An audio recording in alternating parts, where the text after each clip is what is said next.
Good afternoon, Mr. Chair and members of the committees. I am Sanson Antioquia Buenaventura, a retired police officer with the rank of Senior Police Officer 4. I retired from the police service noon pa pong December 31, 2008. Mula noon, namuhay na po ako bilang isang sibilyan. Dati po akong security driver ng dating Mayor Rudy Duterte sa Davao City na naging presidente ng Pilipinas.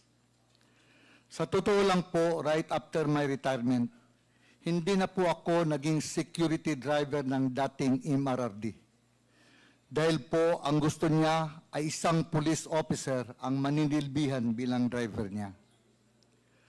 Kaya mula po January 1, 2009 hanggang noong campaign period na tumatakbo siya bilang presidente ng Pilipinas at nanalo siya, hindi na po ako nakakasama sa kanya. Hanggang ngayon po, Your Honor, Mr. Chair. Sa mga sinasabi nila at lahat lang akusasyong idinawit nila sa akin, wala pong katotohanan lahat ng mga yon.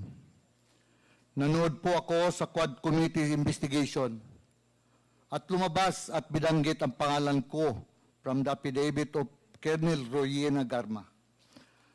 Ayon sa affidavit niya, nakatanggap siya ng pera mula sa akin at sa dalawa pang tao na binanggit niya na sina Sergeant Swan at isang alias Boy Alsi bilang reward money para sa AJK na nangyayari dito sa ating bansa.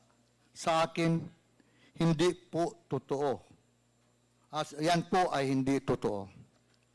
Sa mga naririnig kong mga napag-usapan sa Quad Committee investigation na may kinalaman kay Colonel Garma, tulad ng nawawalang pera sa PCSO, mga kamag-anak niya, pati anak niya na pinapasok ng trabaho sa opisina ng PCSO, mga ari-arian niya sa labas ng bansa at dito sa Pilipinas, mga nangyayari sa Cebu, ayon sa dating Mayor Tammy Osmeña, at kung ano-ano pang findings laban sa kanya.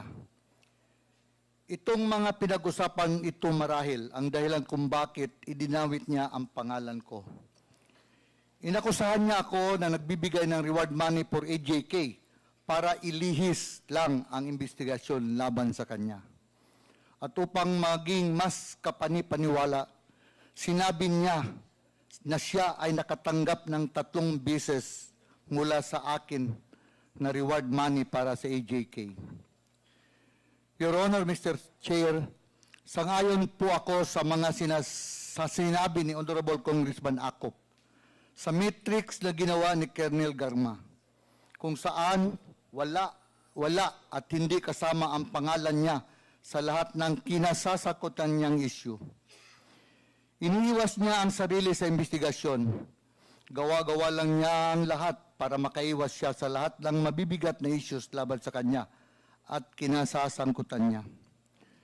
Your Honor, Mr. Chair, Colonel Garma should not accuse anybody to save herself.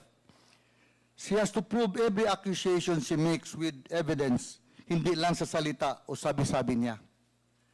Maraming salamat po sa inyo, Mr. Chair and members of the committees.